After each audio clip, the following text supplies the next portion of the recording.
ओम ज्ञानतिमिरन्धस्य ज्ञानाञ्जनशलाकया चक्षुर्मिलितं येन तस्मै श्रीगुरवे नमः।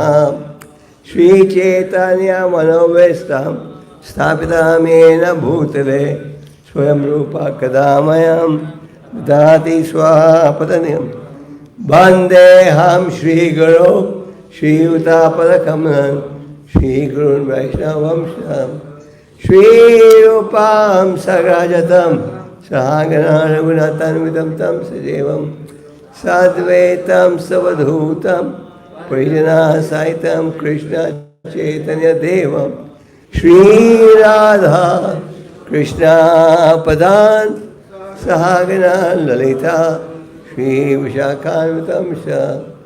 हे कृष्ण करुणा सिंधु दीनबंधु जगतपते गोपेश गोपिकाकांत राधाकांत नमोस्तुते। तप्ता कांचन घोरांगी राधे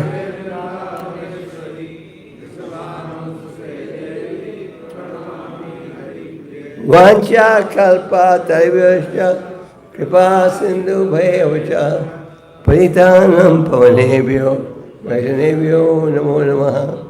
जय श्री कृष्ण चैतन्य प्रभु नित्यानंद श्री अद्वैत गदाधर शिवश्री गो हे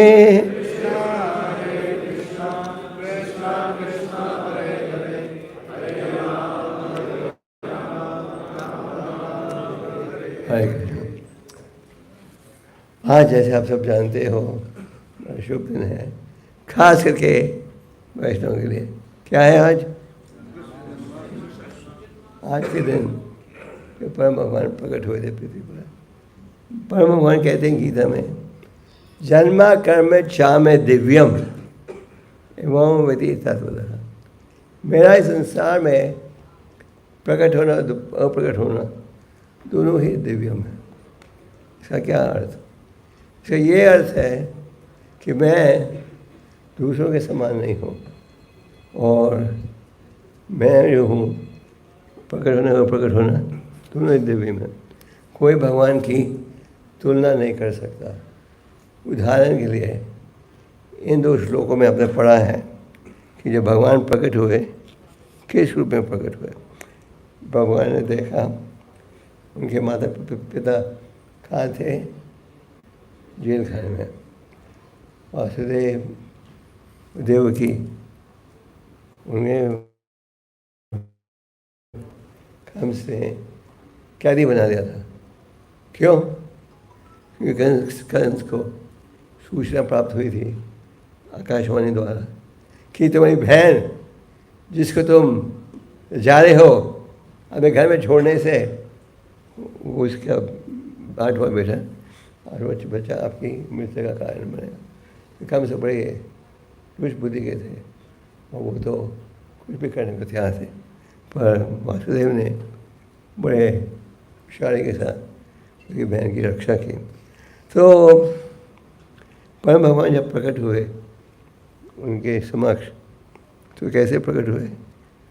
उनका बड़ा खूबसूरत चेहरा था और उनके साथ उनके हाथ में कितने हाथ थे? चार हाथ। आपने कभी देखा है विश्व के किसी कोने में 4 हाथों के साथ कोई जन्म लेता है? नहीं। पर भगवान जब प्रकट हुए, क्योंकि वो दिव्य में है, इसकी तुलना कोई देवता देवी नहीं कर सकता। उनका रूप था बिल्कुल दिव्यम। उसे 4 हाथों के साथ, वो 4 हाथों में क्या पकड़ा था? शंख, चक्र, गदा और पद्मा। तो 4 हाथ भी थे, ये भी किसी ने पहले देखा नहीं होगा, सुना होगा। और ये जो 4 हाथ थे इनमें अलग अलग चीज़ों को उठा रहे थे और एक श्रीवस्त्र का भी निशाना था उनके छाती में और पूरा फिर भरा हुआ था बालों के साथ। और एक बहुत ही अद्भुत ईयरिंग पहनी हुई थी उन्होंने और विदुरिया मुनि भी थी। ये विदुरिया मुनि है, ये हर सेकंड अपना रंग बदलती है। वो पत्थर है डायमंड, अभी होगा ब्लू, 1 मिनट में फिर आ जाएगा रेड, फिर आ जाएगा पीला, फिर आ जाएगा नीला। तो आप पूछोगे हमें खरीदना चाहते हैं, कहाँ खरीद सकते हैं? तो कौन सी दुकान में खरीद सकते हैं? कौन सी दुकान में? कनॉट प्लेस में है। आप इसे खरीद सकते हो केवल भगवान के धाम में।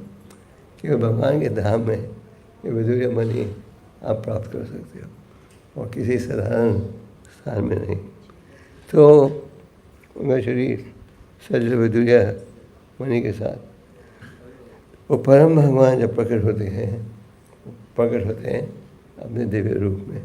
जन्मा कर्म चा में देवम, यहाँ प्रकट होना और प्रकट होना दोनों ही बिल्कुल दिव्य में। तो परम भगवान जब प्रकट होते हैं वो अपने दिव्य रूप में प्रकट होते हैं। और भगवान क्यों पृथ्वी पर अवतारित होते हैं? कोई कारण है? क्या है कारण? परितना साधु नाम विनय चतुष्कृतम धर्म संसपनार्थाय समय। भगवान प्रकट होते हैं अलग अलग समय में अपनी दिव्य लीला को प्रकट करने के लिए। तो परम भगवान प्रकट हुए वासुदेव देवकी उनके माता पिता थे। तो वासुदेव देवकी ने क्या किया था जिसके कारण भगवान को उन्होंने स्वीकार किया माता पिता के साथ? भगवत में पढ़ते हो, देवताओं के 12,000 वर्षों के लिए बहुत गहरी तपस्या की, कुछ नहीं खा रहे थे और कुछ नहीं पी रहे थे। आप लोग में कई बख्श है निर्जल व्रत रख रहे हो। उन्होंने 12,000 सालों के लिए कुछ पिया नहीं ना खाया, और उनका निरंतर चिंतन ये था कि उन्हें भगवान प्राप्त हो पुत्र के रूप में। भगवान उनकी तपस्या से बहुत प्रसन्न थे और इसलिए वो उन्हें स्वीकार किया उन्हें माता पिता के रूप में। तो परम भगवान जब प्रकट होते हैं दिव्य रूप में प्रकट होते हैं, और प्रकट होते हैं क्यों? भक्तों की खुशी के लिए। जैसे भागवत में आप पढ़ते हो, भगवान ऋषिदेव, उनके माँ बाप ने भी बड़ी तपस्या की थी, फिर उन्हें प्राप्त हुए भगवान पुत्र के रूप में। तो परम भगवान प्रकट होते हैं उनके भक्तों की तपस्या के कारण। और यही भगवान पहले भी प्रकट हुए थे अलग अलग रूपों में। तो परम भगवान अपने माता पिता को ही स्वीकार करते हैं, तो अपने भक्तों को ही स्वीकार करते हैं माता पिता के रूप में। और उनके अनेक अवतार हैं, पर इन सब अवतारों का वर्णन आप शास्त्रों में प्राप्त करते हैं। तो भगवान श्री कृष्ण के विषय में ब्रह्म संहिता में उनके अनेक गुणों का वर्णन किया गया है।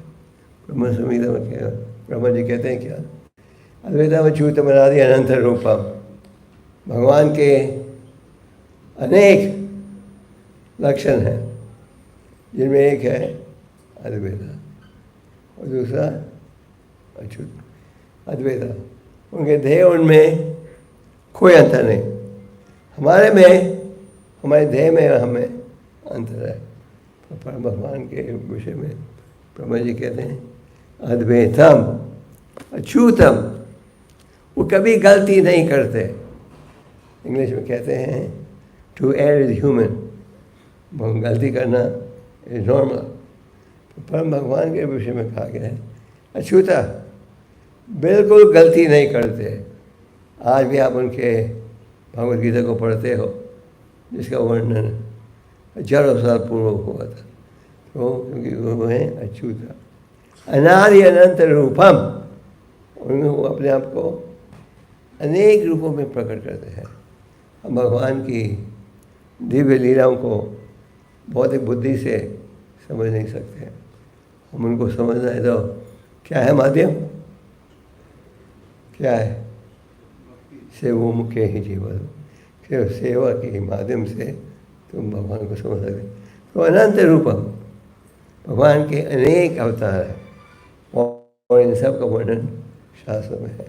अनंत रूपम, तो भौतिक वाले व्यक्ति जो है वो समझ नहीं पाते कि भगवान कैसे प्रकट हुए, आधे पुरुष आधे पशु के रूप में, भगवान कैसे अलग अलग रूपों में अवतारित होते। भगवान के लिए कोई कार्य असंभव नहीं है। भगवान किसी एक अंग से किसी और अंग का कार्य कर सकते हैं। आप और हम एक अंग से एक ही कार्य कर सकते हैं कि नहीं? भगवान किसी भी अंग से, उदाहरण के लिए जब आप भगवान को भोग लगा देते हो, भगवान कैसे खाते हैं? कैसे? नेत्रों से और कानों से। आप कहोगे ये वैष्णव तो मूर्ख है, कान से नेत्रों से कोई खा सकता है? नहीं, भगवान खा सकते। तो भगवान के अनेक अवतार हैं और आप इनके विषय में पढ़ते हो भागवतम में। तो परम भगवान प्रकट होते हैं भक्ति की शिक्षा की पालन के लिए, और उनकी जो लीला है वो भी बिल्कुल दिव्य रहती है, उसकी तुलना कोई कर नहीं सकता। तो परम भगवान प्रकट हुए थे आज से 5000 साल पूर्व इस रूप में। और भगवान होते हैं, प्रकट होते हैं किस लिए? पारित्राणाय सर्व धर्म की स्थापना करें। भगवान के जो प्रमाणिक अवतार हैं उन सब का वर्णन शास्त्र में है। आजकल आप देखते हो कि अनेक व्यक्ति दावा करते हैं हम भगवान हैं, पर भगवान शब्द पारस मुनि के अनुसार सिर्फ उनके लिए उपयोग किया जा सकता है जिनमें अनेक गुण हो असीम मात्रा में। पारस मुनि ने क्या कहा इस प्रसिद्ध श्लोक में? ऐश्वर्यस्य समग्रस्य, जो भगवान है सबसे धनी है। उदाहरण के लिए भगवान द्वारका में थे तो उनके कितने महल थे? हजारों हजारों। वो ऐश्वर्य समझ थे, सबसे खूबसूरत है, सबसे प्रसिद्ध है, सबसे ज़्यादा ज्ञानी है, त्यागी है, और जिसमें ये 6 गुण हो असीम मात्रा में, उसे हम क्या कहते हैं? भगवान। तो भगवान शब्द केवल उनके लिए उपयोग किया जा सकता है जिसमें 6 प्रकार के गुण हो असीम मात्रा में। प्रभुपाद जी ने अनेक ग्रंथों का अनुवाद किया और एक अनुवाद उन्होंने किया था कृष्ण बुक। और ये कृष्ण बुक में क्या है? भगवान के अनेक लीलाओं का वर्णन। और आप देखते हो परम भगवान जो लीला भी प्रकट करते हैं उसकी तुलना में ही कोई साधारण व्यक्ति नहीं कर सकता। कई बार देवता देवी उनमें थोड़ा गौरव आ जाता है, वो क्या करते हैं? परीक्षा लेते हैं, परीक्षा लेते हैं। वो सोचते हैं हम इतने प्रसिद्ध हैं, वो परीक्षा लेते हैं। जैसे कि भगवान की अनेक लीला है। और इंद्र ने जब देखा कि ब्रजवासियों ने उनका सारा यज्ञ बंद कर दिया, तो इंद्र ने क्या किया? उन्होंने सोचा मुझे इन ब्रजवासियों को सबक सिखाने दो। उन्होंने बहुत ही तेजी के साथ वर्षा गिरी, और इतनी तेजी के साथ कि कोई अंदाजा नहीं लगा सकता। और सारे ब्रजवासी उनके मन में भय था क्या कि हम डूब जाएंगे। तो सारे ब्रजवासी भगवान के चेहरे को देख रहे थे। भगवान क्या कहते हैं गीता में? कौन थे परेशानी ही ने हमें बकता? हे अर्जुन, तुम सबको ये सूचना दो। क्या सूचना? क्या सूचना? ये मेरे भक्त की सुरक्षा होगी। तो ये भगवान का क्या। तो इंद्र ने तेजी के साथ जब वर्षा की गिरी, सारे ब्रिजवासी घबरा गए। उन्होंने सोचा अब क्या किया जाएगा। वो सोच रहे थे डूब जाएंगे। भगवान ने क्या किया, अपने छाएं बाएं हाथ की छोटी उंगली से ये महान पर्वत को उठा दिया। और जो उठा रहे थे, वो जो गोवर्धन पर्वत है, आज आप जो आप देखते हो वो तो बहुत छोटा है 5,000 साल पहले की तुलना में।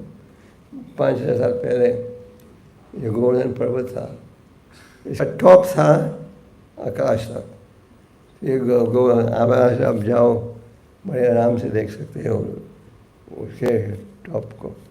पर 5,000 साल पहले इतना ऊंचा था कि उनकी टॉप जो था वॉज टचिंग द स्काई। और भगवान ने जब देखा मेरे भक्त चिंता में है, भगवान ने क्या किया, एक और अद्भुत लीला प्रकट की, जिसमें उन्होंने गोवर्धन पर्वत को बाएं हाथ की छोटी उंगली से उठाया। और ब्रिजवासी घबरा रहे थे, अरे छोटा बच्चे उठा सकेगा, कहीं पहाड़ गिर नहीं जाए। भगवान ने क्या कहा, घबराओ मत, ये नहीं गिरेगा। और एक हफ्ते के पश्चात इंद्र ने स्वीकार किया उनकी कमजोरी, और इंद्र ने गोवर्धन पर्वत को आपस पृथ्वी पर रख दिया। और इस लीला के द्वारा आप क्या देखते हो कि इंद्र स्वीकार करते हैं क्या, कृष्ण तीय भगवान से हम। श्रीमद् भागवतम में बहुत सुंदर स्तुतियों को आप पढ़ते हो। भगवान के जो प्रसिद्ध भक्त हैं बड़े सुंदर शब्दों से भगवान की अनेक लीलाओं का वर्णन करते हैं। ये है श्रीमद् भागवतम का उपदेश। तो इंद्र ने स्वीकार किया कि मैं जो हूँ भगवान की तुलना में कुछ नहीं है। फिर शिव जी ने भी एक दफ़ा किसी को वर दे दिया कि जहाँ भी तुम हाथ रखोगे हर चीज़ उसके नीचे क्या हो जाएगी, फट जाएगी। तो ये वर दिया था। तो जब ये वर मांगा गया, शिव जी ने कहा ये वर कैसे दूँ, इसे तो प्रजा को हानि आएगी। और उसको ने क्या कहा, आपने वादा किया है तो देना ही पड़ेगा। और फिर क्या हो, भगवान ने क्या किया, शिव जी की भी सुरक्षा की। उन्होंने भी स्वीकार किया क्या कि ये है परम भगवान। तो श्रीमद् भागवतम में स्पष्ट रूप से आप देखते हो अनेक प्रसिद्ध लीलाएं, जिनमें क्या देखते हो कि कृष्ण भगवान परम भगवान है। ब्रह्मा जी ने देखा और सोचा कि ये जो कृष्ण है इसकी लीला सचमुच अद्भुत है। और ब्रह्मा जी ने सोचा मुझे इनकी परीक्षा लेने दो। तो भगवान गए थे वो गौरव के साथ, कहाँ, पिकनिक में, पापा जी के नहीं पिकनिक। और सारे जो भगवान के साथी थे वो सोच रहे थे हाँ हमारे बछड़े घूमने हो जाएं, हमारे ग्वाले घूमने हो जाएं। बस हमेशा पिकनिक कर रहे थे भगवान के साथ, पर चारों तरफ देखते रहते थे। भगवान ने कहा घबराओ मत, मैं हूँ तुम्हारे साथ, कोई तुम्हें किडनैप नहीं कर सकता। तो हंसते हंसते भगवान की लीला है। और क्या देखते हो, हंसते हंसते जो सारे ग्वाले थे और बछड़े सब गुम हो गए। और हाँ गुम हो गए। तो भगवान ने जब देखा, उन्होंने कहा अब क्या किया जाएगा, मैंने इन्हें कहा था घबराओ मत। भगवान ने अपना विस्तार किया। भगवान अपने आप को अनेक रूपों में विस्तार कर सकते हैं। और ये जो गोपियाँ थी, इनके हृदय में ये इच्छा थी कि हमें भी कृष्ण जैसा पुत्र प्राप्त हो। भगवान उनकी इच्छाओं को पूरा कर रहे थे। तो वो भी वो वाले बछड़े से वापस गए, उन्होंने देखा ओ इनका स्नेह भगवान के प्रति और भी गहरा हो गया था, क्योंकि अभी वो पाल रहे थे कैसे भगवान के विस्तार को। और तो 1 साल बाद ब्रह्मा जी उस इलाके में थे, उन्होंने देखा ओ ग्वाले और बछड़े, मैंने तो 1 साल पहले इन्हें सुला दिया था क्लोरोफॉर्म देकर, और अभी भी वो जाके रहे हैं। उन्होंने कहा कि चलो जो देखता हूँ, जिनको मैंने सुलाया था वो कहाँ है। उन्होंने देखा जिनको सुलाया था उधर के उधर ही थे। ब्रह्मा जी समझ गए ये था भगवान का विस्तार, और ब्रह्मा जी समझ गए कि भगवान की परीक्षा कोई नहीं ले सकता। वो स्वीकार करने लगे क्या गोविंद महादिपुरुषम। तो बड़े सुंदर स्तुतियों में ब्रह्मा जी पर भगवान का गुणगान करते हैं।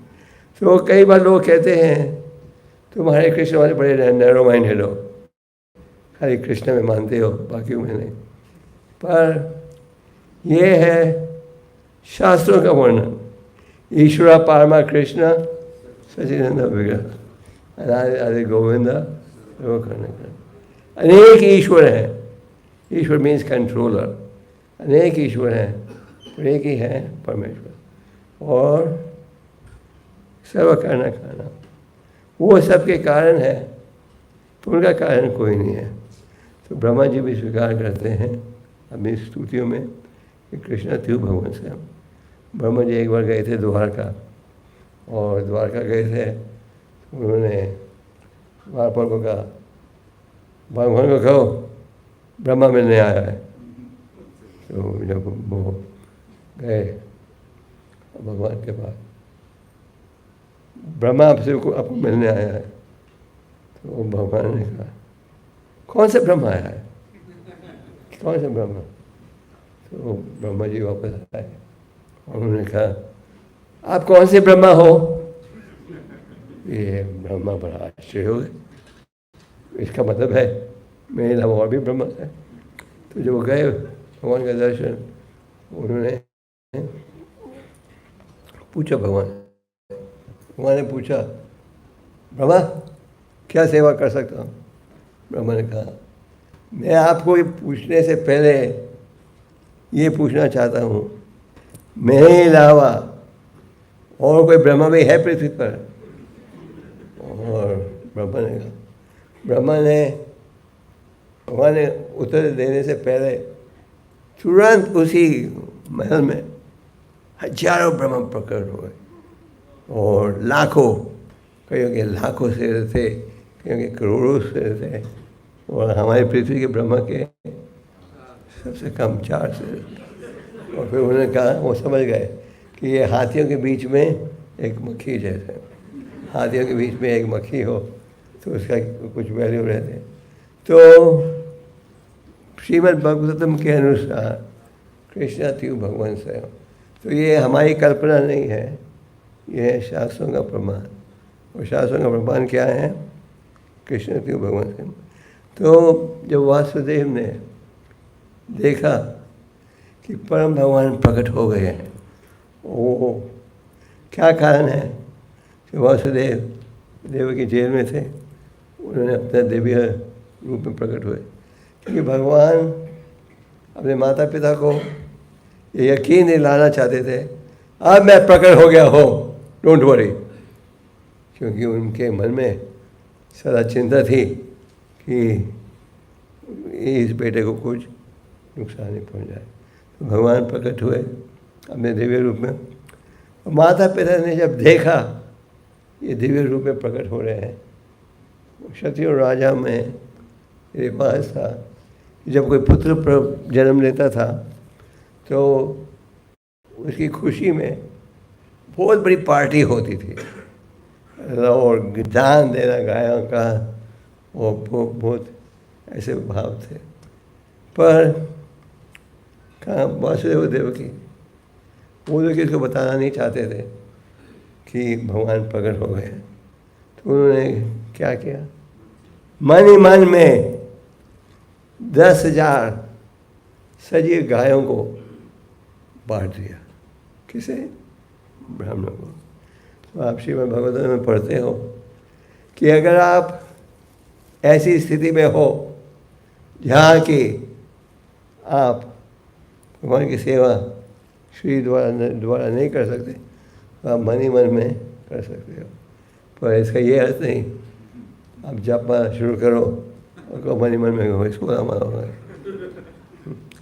वासुदेव देवकी जेल खाने में थे, तो वो चाहते नहीं थे कि किसी प्रकार से कम से कोई सूचना मिले, और उनकी इच्छा थी कोई दान दिया जाए, और पर वो दान देना चाहते थे, पर वो जिस स्थिति में थे दान देना असंभव था, तो उन्होंने मन ही मन में दान दे दिया। आप नेक्चर ऑफ डिवोशन में भक्ति रस सिंधु में एक कथा पर एक उदाहरण पढ़ते हो। एक समय गरीब ब्राह्मण था जो कि कथा सुन रहा था, और उस कथा में कथाकार ने कहा, अगर आप ऐसी पोजीशन में हो जहाँ की श्री द्वारा सेवा नहीं कर सकते, तो आप मन ही मन में कर सकते हो। ये ब्राह्मण ने मन ही मन में एक बहुत खूबसूरत मंदिर बना दिया, और रोज अकेले अपने आचार्य विग्रह की पूजा करता था, और खुद जाता था सारे तीर्थ के स्थानों में, यह किस लिए? जल लाने के लिए, स्नान के लिए। भगवान जैसे आप रोज़ स्नान करते हो, भगवान का अभिषेक होता है रोज़। यह अभिषेक क्या है? भगवान का स्नान। तो मन ही मन में ये ब्राह्मण कई सालों के लिए भगवान के आचार्य विग्रह की पूजा कर रहा था। उसे मन ही मन में बहुत खूबसूरत मंदिर बना दिया, मन ही मन में खुद जाता था सब तीर्थ के स्थानों में। तो एक दिन जब इस ब्राह्मण ने खीर बनाई थी, खीर जैसे आप जानते हो जो बनती है गरम, जब ठंडी हो जाती है जब आप जाओ क्या करते हो, वहाँ को भून लगाते हो। तो इस ब्राह्मण ने उंगली डाली अंदर और उंगली जल गई। तो वह हैरान हो गया, मैं तो मन ही मन में सोच रहा था जी ये जल कैसे गई। और भगवान उस समय लक्ष्मी जी के साथ थे। भगवान हंसने लगे जब उन्होंने देखा कि ये ब्राह्मण आश्चर्य हो गया है उसके उंगली को जलते हुए देखकर। तो लक्ष्मी ने पूछा, अब क्यों हंस रहे हो? भगवान ने उत्तर नहीं दिया। भगवान ने अपना वैकुंठ एयरलाइन का जहाज़ भेजा उसे भगवान के धाम लाने के लिए। तो कभी आप ऐसी स्थिति में हो जब शरीर के द्वारा सेवा नहीं कर सकते तो मन के द्वारा कर सकते। तो परम भगवान प्रकट हुए अपने दिव्य रूप में। आप भागवतम में रसस्कर में भगवान की अद्भुत लीलाओं के विषय में पढ़ते हो। भगवान की जो अद्भुत लीला है उनकी तुलना कोई कर सकता है? नहीं। प्रभुपाद जी कहते हैं अगर हम 10वें स्कंद का सार जो कि प्रस्तुत होता है कृष्ण बुक में, इसको रोज़ पढ़ें और सुने, अपना अपने शुद्ध हृदय को शुद्ध बना सकोगे। शुरू में भगवान ने अपनी अद्भुत लीला कैसे शुरू की? पूतना राक्षसी के साथ। पूतना ने कल ड्रामा में देखा होगा आपने, पूतना ने कहा था कम से घबराओ मत। और उसका भी वध हुआ। जब एक दिन भगवान के भाई ने शिकायत की, लगता है कि हमारे भाई ने मिट्टी खा ली है। और यशोदा माता ने कहा, मिट्टी क्यों खाए? हमारे घर में किसी चीज़ की कमी है? यशोदा माता के पास 9 लाख गायें थी। कितने? और हर गाय सजी हुई थी हीरे और मोतियों के साथ। और ये जो गायें थी उन सब के नाम भी थे। उनमें 20 गायें थी जो कि सुगंधित दूध देती थी। उन्हें सुगंधित घास खिलाया जाता था, जिसके द्वारा क्या मिलता था? सुगंधित दूध। तो मदर यशोदा सोच रही थी, मेरा बेटा मिट्टी क्यों खाता है? घर में किसी चीज़ की कमी है?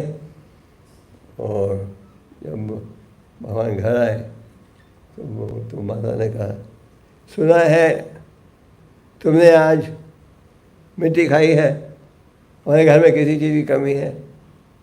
और भगवान ने कहा, नहीं, क्योंकि मुझे गोपियों की शिकायत के कारण आपने डांटा नहीं, तो अब मेरे भाई ने और उनके मित्रों ने नई कहानी ढूंढी है कि आप मुझे डांटो। तो माता ने कहा, बेटे ने कहा, अगर आपका विश्वास नहीं है कि मैंने मिट्टी नहीं खाई, बोलो, मैं मुंह खोलता हूँ। और जब भगवान ने मुंह खोला तो माता ने क्या देखा? क्या देखा? पूरे विश्व का ब्रह्मांड, सारे देवताओं का स्मरण, किस प्रकार हम अपने कर्मों का परिणाम भुगतते हैं। माँ सोचने लगी, ये क्या असली कहानी है कि मैं सपना देख रही हूँ?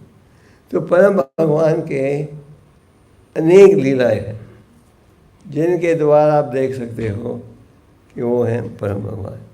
हमारे शास्त्रों में स्पष्ट कहा गया है परम भगवान। और इन भगवान को समझना है, क्या है साधन? क्या है साधन? भक्ति योग। भक्त्या माम अभिजनन्ति, भगवद गीता में भगवान अनेक विषयों की चर्चा करते हैं। अंत में क्या कहते हैं? तुम मुझे केवल भक्ति के माध्यम से जान सकते हो। व्यासदेव ने शास्त्रों का वर्णन किया था, उनके सार को प्रस्तुत किया। तो जब भी उन्हें लगा कि मेरे कार्य में कोई कमी रह गई है, और वो गए कहाँ? नारद मुनि के पास। और उन्होंने कहा कि क्या कारण है कि मैंने इतने ग्रंथों की रचना की, उनके सार को प्रस्तुत किया वेदांत सूत्र में। जब भी मेरे हृदय में वैसे लगता है ऐसे कुछ कमी है, मैं कुछ कर नहीं पा। तो नारद मुनि ने क्या कहा?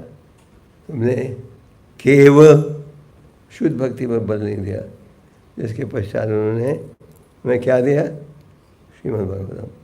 तो श्रीमद् भागवतम में शुरू से अंत तक इसी विषय की चर्चा है। क्या? कृष्ण भगवान कौन है और हमें निष्काम भाव से सेवा करना चाहिए।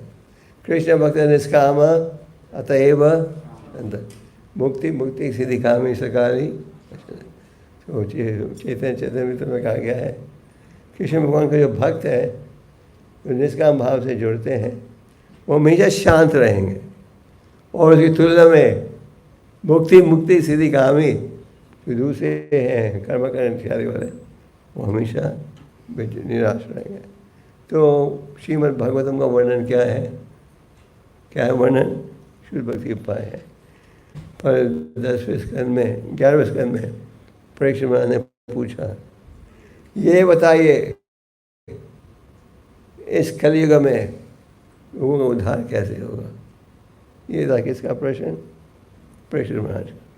और उत्तर में, हाँ उत्तर में भगवान ने शुक्र गोस्वामी ने क्या कहा, कले दो से राजन, हे राजा कलयुग में दोष ही दोष है, प्रत्येक गुण है इस कलयुग में। क्या है वो, क्या है, कृष्ण का कीर्तन। तो हरि नाम की महिमा आप भगवत में भी पढ़ते हो। भगवत में कई श्लोक हैं जिनके द्वारा हरि नाम की महिमा का ज्ञान मिलता है। उदाहरण के लिए आजमीर की कथा है जिसमें आप क्या सुनते हो, हरि नाम की महिमा। तो कृष्ण त्यू भगवान स्वयं, और शुक्र गोस्वामी ने कहा कलयुग में दोष ही दोष है, प्रत्येक गुण है, क्या है वो, कृष्ण का कीर्तन। तो श्रीमद् भगवत द्वारा हमें शुद्ध भक्ति का ज्ञान प्राप्त होता है। और इस कलयुग में क्या है उपाय, ये हरि नाम का उच्चारण। तो परम भगवान श्री कृष्ण परम भगवान हैं, जब वो प्रकट होते हैं अपने देवी रूप में प्रकट होते हैं, और उनकी जो लीला है वो भी अद्भुत है।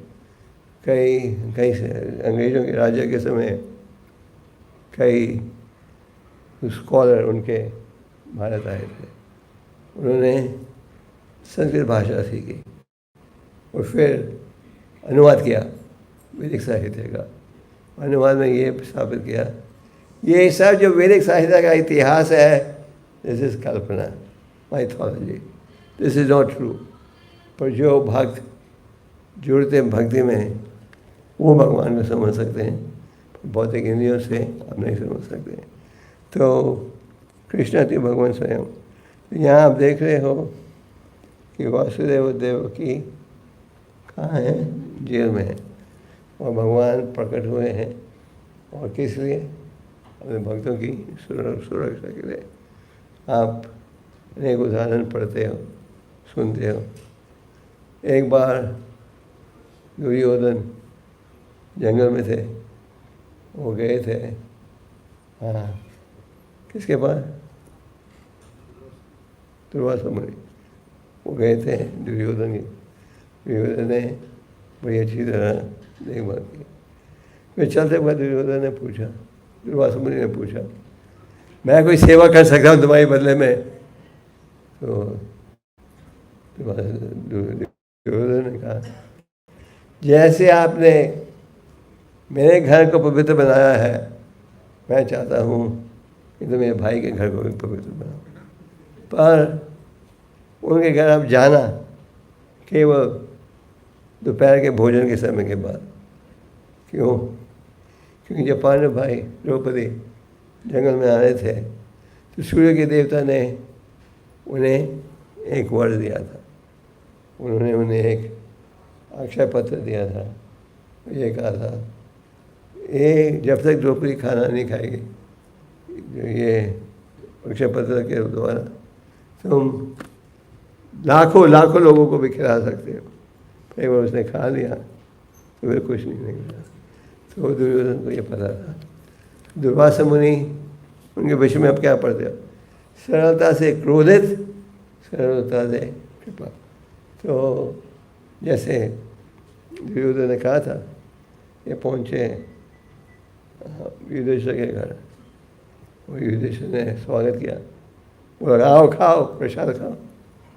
पर जब द्रौपदी से कहा 10,000 विद्यार्थी, 10,000 भक्त आए हैं दुर्वासा मुनि के साथ प्रसाद खाने के लिए, द्रौपदी ने कहा, अब तो मैं कुछ नहीं कर सकती, मैंने तो दोपहर का भोजन खा लिया है, अब क्या किया जाए। तो वो घबरा गई। वो ये सोच रही थी दुर्वासा मुनि को हम खुश नहीं करेंगे, और क्रोधित हो जाएगी, हमें और श्राप सजा भुगतनी पड़ेगी। तो उसी समय भगवान आ गए। भगवान ने कहा, द्रौपदी भूख लग रही है, कुछ खाने को दो। द्रौपदी ने कहा, वहाँ पर तो कुछ है ही नहीं, मैंने भी खा लिया, तो कुछ प्रसाद मिलेगा नहीं। भगवान ने कहा, मुझे देखने दो, तो गए रसोई में, बर्तन के एक कोने में एक छोटी सब्जी का टुकड़ा फंसा हुआ था। भगवान ने कहा, तुम कह रहे कुछ नहीं है, ये देखो। उन्होंने उस छोटे से टुकड़े को खा लिया। और जब भगवान खाते हैं तो सबका पेट भर जाता है। तो भगवान ने कहा, भीमसेन जाके बोलो दुर्वासा मुनि को अब वो आ जाए प्रसाद के लिए। भीमसेन गए और भीमसेन ने कहा, दुर्वासा मुनि प्रसाद तैयार है, आओ घर। पर किसी ने उत्तर ही नहीं दिया। फिर वहाँ जो ऋषि मुनि बैठे थे, ओ दुर्वासा मुनि को पुकार रहे हो, वो यहाँ से भाग गए। तो भगवान क्या कहते हैं, कौन थे पता जा नहीं हमें भक्त परमेश्वरी माँ जो बोली उन्हें हमें पढ़े। तो कृष्ण भगवान परम भगवान हैं और ये है शास्त्रों का निर्णय। और अगर हम उन्हें समझना चाहते हैं तो क्या है उपाय, भक्ति योग। नस्त प्रेषवदेश्वरीत्य भगवत सेवया भगवती उत्तम श्लोके भक्ति भगवती नहीं देगी।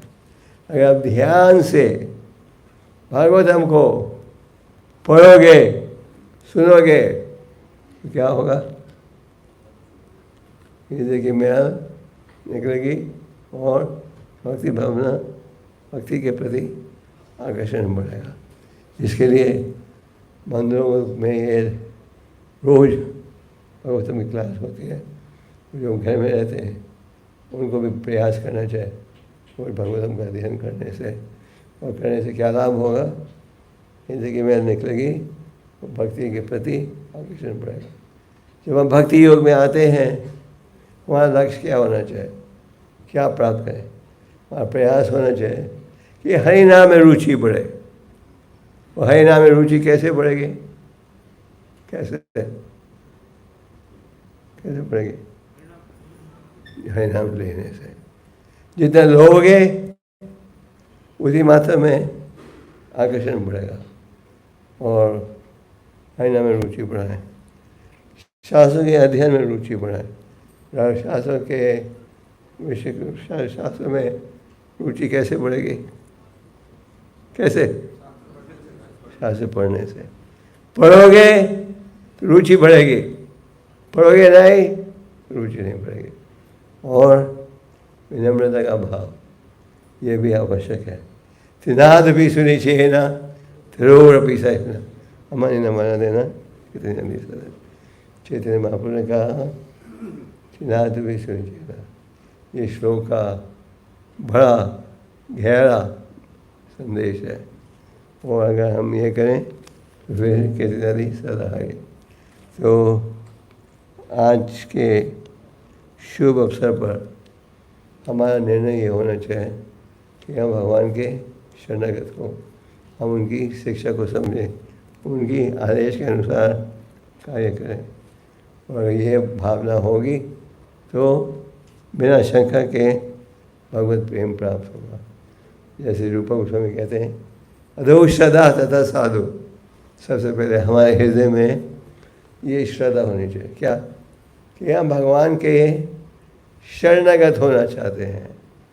और अगर ये भावना है तो भगवान क्या करते हैं, क्या करते हैं, अधो श्रद्धा तथा साधु। भगवान हमको भेजते हैं साधु की संगत में। ये संगत प्राप्त होती है, इसके दो माध्यम हैं, भक्त भगवत और ग्रंथ। और जैसे अनेक भक्त हैं जो भक्त बने हैं इन ग्रंथों के अध्ययन के द्वारा। और जब साधु संगत में रहोगे तो फिर क्या लाभ होगा, आपको असली ज्ञान मिलेगा। उस ज्ञान का उपयोग करोगे तो फिर क्या होएगा, अनर्थ निवृत्ति।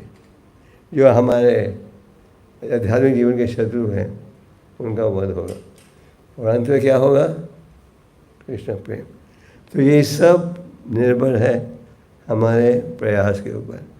तो आप इस 10वें स्कंद में देख रहे हो कि भगवान प्रकट होते हैं अपनी इच्छाओं के अनुसार, अपने ही भक्तों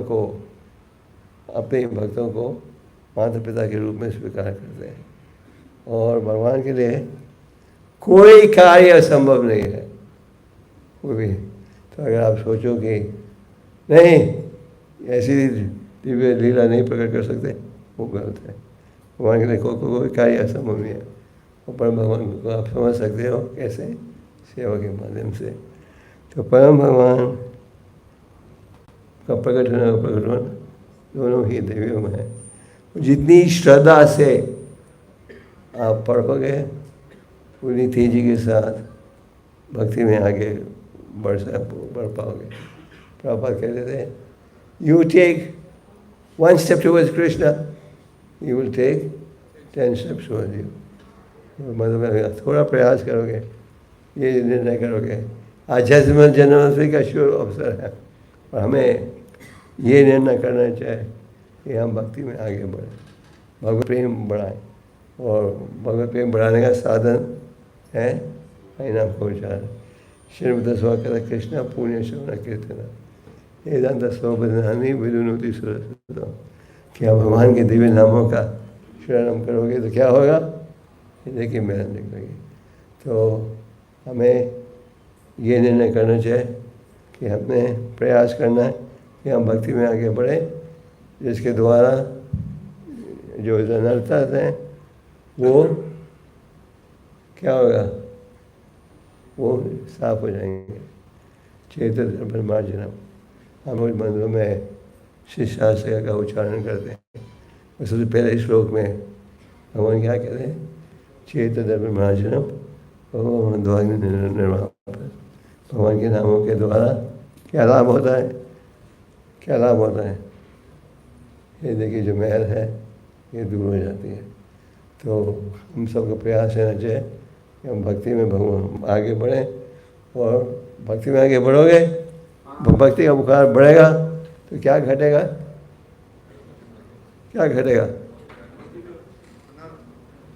material fever will go down. Spiritual fever बढ़ेगा, मटेरियल फीवर कम होगा। अगर मटेरियल अट्रैक्शन बढ़ेगी तो क्या परिणाम होगा? स्पिरिचुअल बुखार घटेगा। तो हम सबका प्रयास रहना चाहिए कि हमारा स्पिरिचुअल टेम्परेचर बढ़ते जाए। हरे Krishna.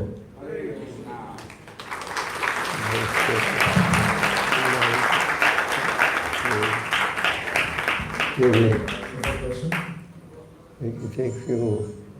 Are we running late? Just kind of to take this one question. Okay. Okay. किसी को कोई प्रश्न? एक या दो प्रश्न हुआ। एक या दो प्रश्न याद आ सकता है? किसी को कोई प्रश्न है? पूछ सकते हैं।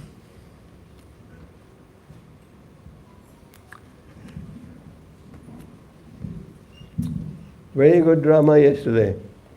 Thank you. Very good drama. बहुत बहुत धन्यवाद गुरु महाराज जी, बहुत सुंदर लेक्चर के लिए। महाराज जी, जो भौतिक आकर्षण ये बार बार अप डाउन होता रहता है, आध्यात्मिक में रुचि आती है लेकिन रुचि फिर घट जाती है, ये रेगुलर इसको बनाए नहीं रह पाते, मतलब बहुत कठिन है बाहर के संसार में रहना। तो इसके बारे में कुछ बताएं महाराज जी। अगर आप साधना भक्ति रखोगे, अगर आप साधना भक्ति के नियमों का पालन करोगे तो बिना शंका के आपका आध्यात्मिक आकर्षण बढ़ेगा। हमारी कमजोरी क्या है? हम एक दिन गंभीरता से साधना रखते हैं, दूसरे दिन हम ढीले हो जाते हैं। भागवतम में 4 स्कंद में नारद मुनि ने प्रचेता से कहा, कई बार लोग भक्ति योग का पालन करना शुरू करते हैं तो फिर वो सोचते हैं हमारा कर दिया हमारा खोटा, वो ढीले हो जाते हैं। जैसे ढीले होते हैं तो फिर से बुखार आ जाता है। तो इसके लिए हमें नियमित रूप से साधना भक्ति पर ये है कॉम्प्रोमाइज़ नहीं करना चाहिए अगर आप भक्ति के मार्ग में आगे बढ़ना चाहो।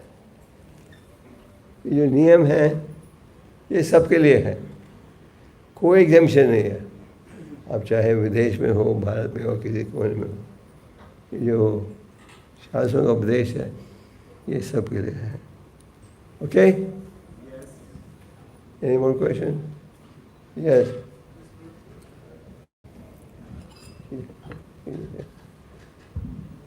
हरे Krishna guru Maharaj, thank you so much guru Maharaj. मेरा क्वेश्चन थोड़ा लेक्चर से बाहर है। महाराज जैसे 7.9.14 में श्रीमद् भागवतम में बोला गया कि साधु जो होते हैं वो सांप और बिच्छू को मार के मतलब आनंद प्राप्त करते हैं, जैसे भक्ति सिद्धांत सरस्वती महाराज ने भी एक बार मरवाया था। तो लेकिन हम आपके जीवन से देखते हैं महाराज कि आप तो एक चींटी को भी मतलब जीवों पर इतना दया करते हैं, तो हमें महाराज क्या करना चाहिए ऐसी सिचुएशन में जैसे सांप बिच्छू वगैरह आ जाए? सांप is very unique example. Snake is always envious, बिना कारण भी काट देता है। तो ये सुविधा दूसरे पशु के लिए नहीं है। सांप वो हमारे शास्त्र में एक एग्जेम्पशन है सांप का। सांप इज एनवियस ऑलवेज, और इस कारण वो काट देता है। ठीक है, any more? We have one last question.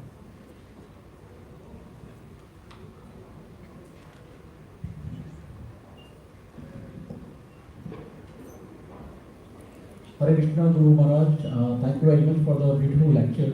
I just want to ask one question that what is the best bargain of a bad bargain?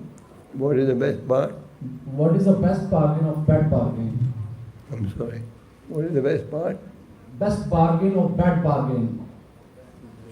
Best use of a bad bargain. What's best use of a bad Bad bargain? bargain. This material body is a bad bargain, because even if you are a millionaire, you have to go through birth, death, disease, old age. Is that right? Is that right? So it's a bad bargain. Now, what do you do with a bad bargain? You say, but the disease only will apply to everyone. I don't have to do anything. No. You say, I have a bad bargain, but the disease only, let me use it in service to the Lord. So then you start to use it in the service of the Lord. So you're making the best use of a bad bargain.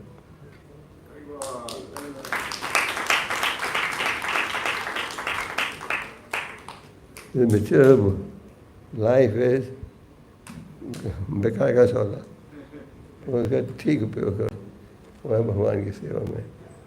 And if you are engaged in service to the Lord, then you will cleanse the heart fast and develop love of God.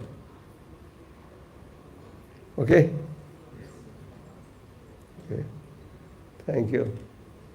Rudra Shrimad Bhagavatam की जय, श्रील प्रभुपाद की, श्री स्वर्ण गोपाल विष्णु महाराज की, जन्माष्टमी महामहोत्सव।